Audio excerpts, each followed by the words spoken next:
Top 10 words we should steal from German. Hi, hello, welcome everyone. Welcome back to the second part of RobWords video. This is the second part. If you want to watch the first part, I hope I'm going to remember to put the link right in the edge of this video or this edge of the video. I don't know how that works with YouTube. And I probably won't remember, so you're going to have to look up the part 1 for yourself. I'm sorry. Well, let's start part 2 right away. Now, I'm a little worried that all this talk of alcohol has knocked us a little bit off course. So let's get back to our top 10 German words that English should steal. And at number 4, it's Kopfkino. Now, this literally means head cinema, and it is all about the power of your imagination. The theatre of the mind is something that you do occasionally hear in English. Right, but that's basically what this is. That's a good one. It's how things play out in your head. Exactly. So it usually will be used if you're, for example, having a conversation with someone and they say something that evokes pretty vivid images for you mentally. So if my friend says, "Oh, I'm going to the Maldives tomorrow," then I'll be like, "Oh, Kopfkino," because I'll be like imagining her in the Maldives or imagining me in the Maldives, and I'll have this very vivid movie almost running through my mind. Kopfkino expresses something simply beyond the word imagination. That's why German has both. And I think we should too. That's why it's at number 4. Okay, for me as a German, this comparison is really interesting. It came out of nowhere now that he mentioned it, and I'm trying to figure out where the difference is. I feel like the Kopfkino is a little bit stronger than the imagination, because imagination is like you're thinking about something, and Kopfkino, like she said, I don't know her name, I kind of forgot it, I'm sorry, but like she said, it's kind of a movie where you can see or really feel what you are thinking. It's not that you're only imagining it, but you're like you are there in your mind, as if you were in a cinema, like watching a movie.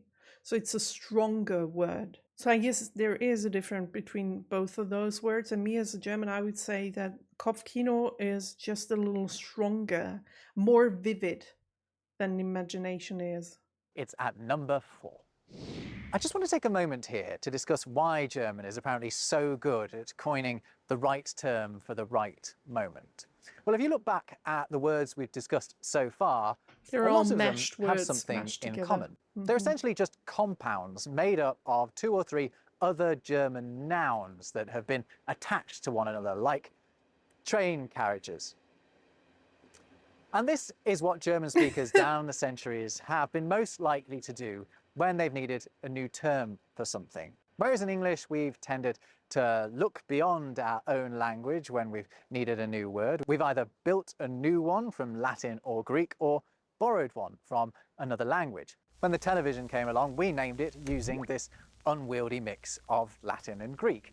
Whereas in German, it was named using existing German terms. By the way, television and Fernseher mean exactly the same thing. It'd be as if we'd called the TV the farseer. We really do that. We mash words together. The one thing that I like the most, the one example I always give is for example, the glove, which we in Germany, we call it a handschuh, which I really like because it's a cute word. And also, for example, the turtle. I don't know if you have heard of that one before. We in Germany, we call it a shield toad. Like, because it looks like a toad, but it's got a shield. It's a shield toad. So I find this very funny, and also what I love about this is that you English-speaking people can understand what I say. I can tell you the exact German words because the part of the words already exists in your language, so I can tell you, yeah, shield toad, and you immediately know what I'm talking about. It's so funny. Language works in complicated ways, but also in funny ways sometimes. Old English, the language as it was being spoken up until around 1,000 years ago, also built up words by slamming together other ones. A person's body was their bone house. And there's this beautiful Old English word, uchtkehara, which meant dawn care or dawn sorrow. It's the angst that you get as you're lying in bed at night, a sensation that certainly did not die out Oh, with the Anglo-Saxons.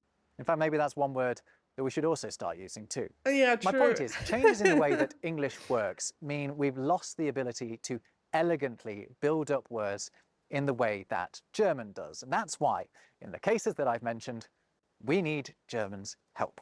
Okay, let's get back to it. We're into the top 3. And at number 3, it is Fernweh. So you know homesickness? Well, this That's a is strong the one. precise opposite. Fern means far, like it does in Fernseher, and weh is sort of Pain. soreness. Yeah, yeah. Fernweh is a yearning for faraway lands.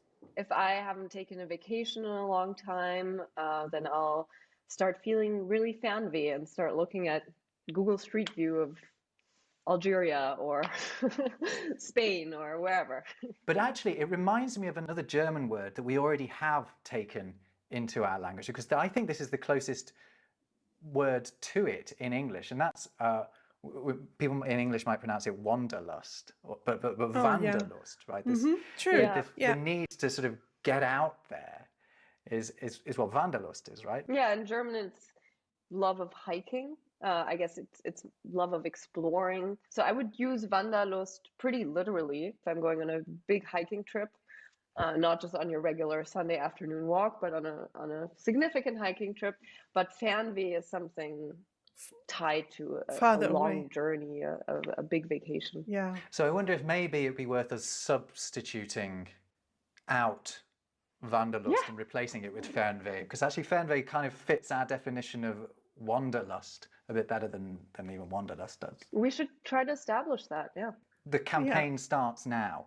So That'd German actually be has great. Heimweh, homesickness, and Fernweh, away sickness, if you like. I suppose we could just start saying away sickness ourselves, but I recommend we take the rather more succinct Fernweh and add it to the English lexicon. It's looking for an excuse to travel anyway.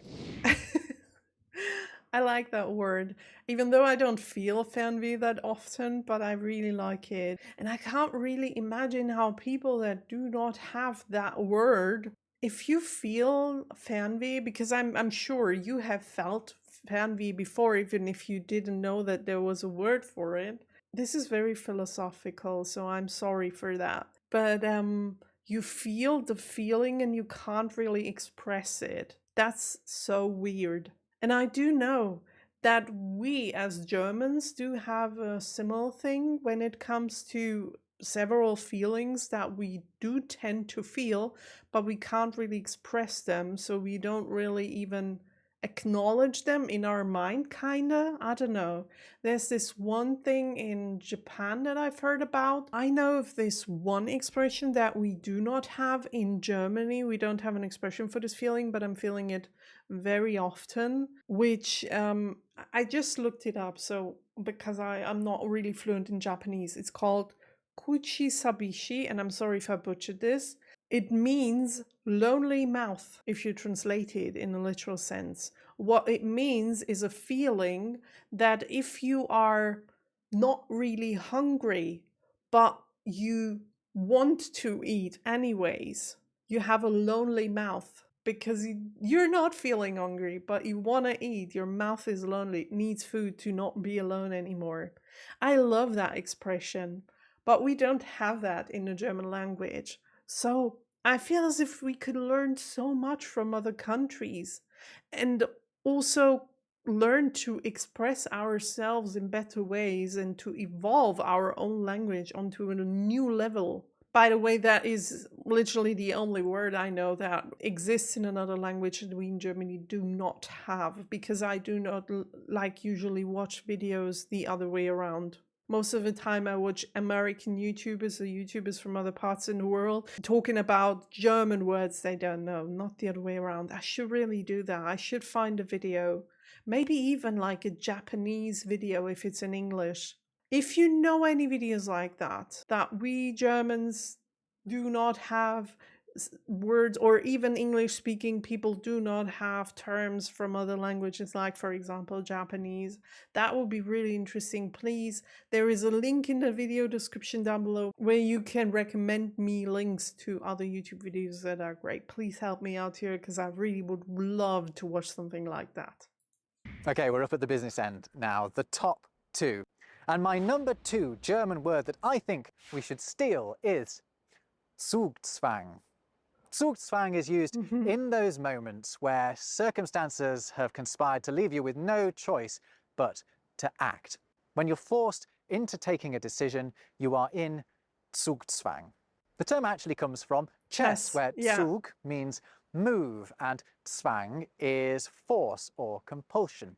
It's a point in the game where you are forced to make a particular move, even if it's going to harm your chances of winning the game. It's an enormously useful term that has rightly found usage well beyond the Game of Kings. For example, if somebody really has to make a decision because it's the last minute, then you would say, oh, der ist unter Zugzwang. He's forced to act. That is such a good word. I think this is one of the best examples we've got, because we experience people being in that position every day, or we find ourselves in that position maybe every day, and we don't have a word for it. I think society would really benefit from having that term, because it describes a human condition, a human situation pretty well, and it helps maybe understand other people's actions better.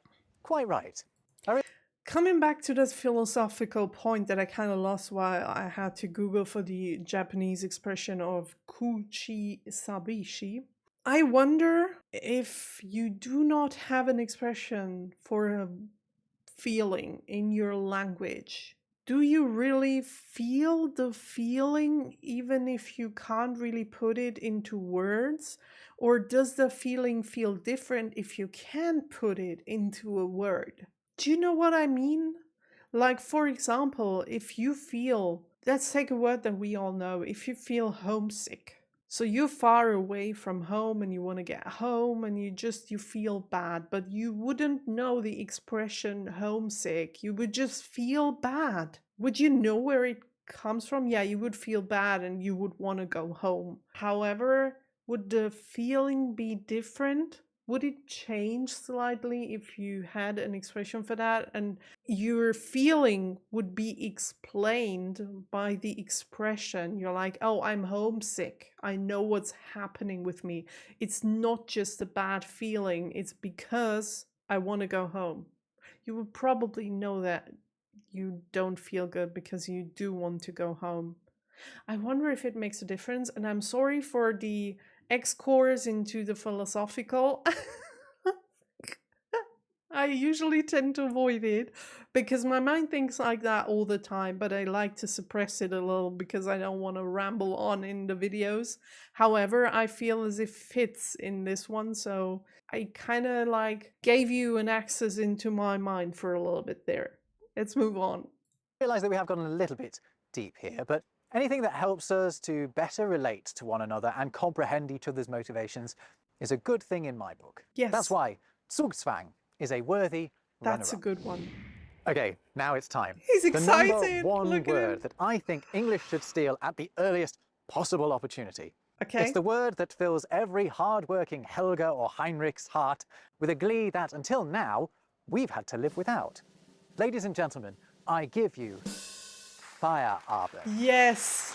So you know that bit of the day that you probably look forward to most? There's no English word that bit after you finish work and before you go to bed. What do you call it? Well, let me stop you there, because you don't call it anything, because we don't have a word for it. You don't? But German does, and it is Feierabend. Feierabend is the post-work evening. Yeah. But it's much more beautiful than that, because it means basically it's cause for celebration. Indeed, Feierabend literally means celebration evening. It's a cause to celebrate every working day of the week. Feierabend. And who doesn't need that? Admittedly, the people you see blankly staring into middle distance on the train on the commute home don't appear to be in a particularly celebratory mood, but that's maybe because they haven't picked up their Wegbier on the way. And I'm also not sure what this says about how much Germans enjoy their jobs. But usually, the end of the day working in a German office comes with a chorus of schönen Feierabend, Yeah. schönen Feierabend, have a great Feierabend. And I think we deserve that too. That's why fire. I didn't know that. Wait, you do not have a word for that? I just thought I didn't know it yet. And I don't really use it in the videos, so I didn't really question it. There is no word for Feierabend? But that's a big one. I agree here with RobWords. You should really, really, really start using the word Feierabend because that's a good one. When work is over, like, Feierabend, yay! It's like a Friday. Maybe it's comparable a Friday evening when you finish work and you're like, weekend. Like, do you even say that now that I'm thinking about it? Because we in Germany we do, we're like Wochenende, Feierabend, Wochenende, yeah. We don't really like to work in Germany. Oh, okay. Well, yeah, let's continue. Let's listen what else he has to say in those last 2 minutes. Abend is top of my list of German words that I think English should steal. So which was your favourite? Let me know in the comments. There are also plenty more where these came from. By the way, Treppenwitz, Honigkuchenpferd, Sitzpinkler, which is probably worth a whole video in itself. I'd welcome your... That's so true. Okay, let me go over those 3 words because he didn't really explain them. Okay, Treppenwitz, if you would translate it in a literal sense, it'd be called a staircase joke, which comes from if you're living in a really big house and then you're going outside into the staircase and you see your neighbor and then you're like, hello, good morning, hi, good morning, how are you? And then you're making 1 or 2 jokes because you're talking to each other, and that's where it comes from. That's where the expression Treppenwitz comes from. To be honest, no one's really using that anymore. This is like a case of 70s, 80s, maybe 90s, but then 2000s, we don't use that word anymore. Honigkuchenpferd, on the other hand, is like translated, oh, he's got a picture there. You could translate it for yourself because it's honey cake horse. That's a cool word, but no one's really using that anymore either. What it means, or what it meant for the people that used it back then, is if someone is really, really happy and smiling all over the face, we used to say, or the elderly generation used to say, he or she is smiling like a Honigkuchenpferd. Don't ask me where this comes from and why this expression exists in the first place and how all of these 3 things belong together. I have no clue, but that's what it means. And Sitzpinkler, out of those 3 words, would be the only one that we still use today. We still use it, not in day-to-day life. However, I've heard and also said this word a few times in my life, so this is a normal word that we're still using in Germany. If you would translate it in a literal sense, it would mean sit peer. Because usually women tend to sit when they're on the toilet. Men tend to pee while standing. So if a man rather sits instead of standing in front of the toilet, he's a Sitzpinkler, somebody who sits while peeing. That's the one way we use this word here in Germany. But there's also a second one where we use Sitzpinkler, and I don't, but other people do, as a kind of a way to talk bad about a person, especially a man in this case, where people are like, you're Sitzpinkler, like you are not a man. You're like following the rules all the times. You're an anxious person. You're not confrontative. You're not a real man. You're a Sitzpinkler. We also have another expression for that, which is Weichei, which is soft egg. And describes a person that doesn't have a backbone or isn't, like, it's just saying, oh, you're not a person that can stand up for yourself. And we also have like a gazillion other expressions in order to tell people that they are too soft. Maybe I'm gonna make a video about it because these are really, really funny. And the video is gonna be called How to Insult the German. Maybe I should do that. Maybe I should. Because it's a mixture of RobWords video right there. Because all of these words are mashed up words like soft egg or sit peer. And they all describe the same thing. Maybe that would be really, really funny. Do you want a video like that? Let me know in the comments down below. I'd welcome your suggestions for others. Next, check out my video about how to read German without actually being Oh, able I've to speak seen it, that or this really video. cool one that I just did all about dinosaurs. And What? I'll see you over there. He made a video about dinosaur names. Oh my gosh, this channel is so cool. I'd love to watch one video every single day, but I've seen this one, by the way. Many people have suggested me that I should like react to this one, but I've seen it already. I'm sorry. Because there was Ryan Watts, another reactor from America. By the way, if you don't know him, he's so cool. Hop on over to his channel. He's really cool. And he reacted to this video. That's why I already know it, and I'm sorry. I wish I could have reacted to it. Or maybe, I don't know, if you wouldn't mind me already knowing the video and me just explaining additional stuff that I think as a German about this, maybe I could react to it. I don't know what you think about this. Let me know in the comments down below. If many people really want to see me reacting to this video, I do know it already, please let me know. Maybe I'm gonna do it. And I'll see you in the next one. This was a great video as always with RobWords. It's that he never disappoints. He never disappoints. I'll see you in the next one. Have a nice day. Bye.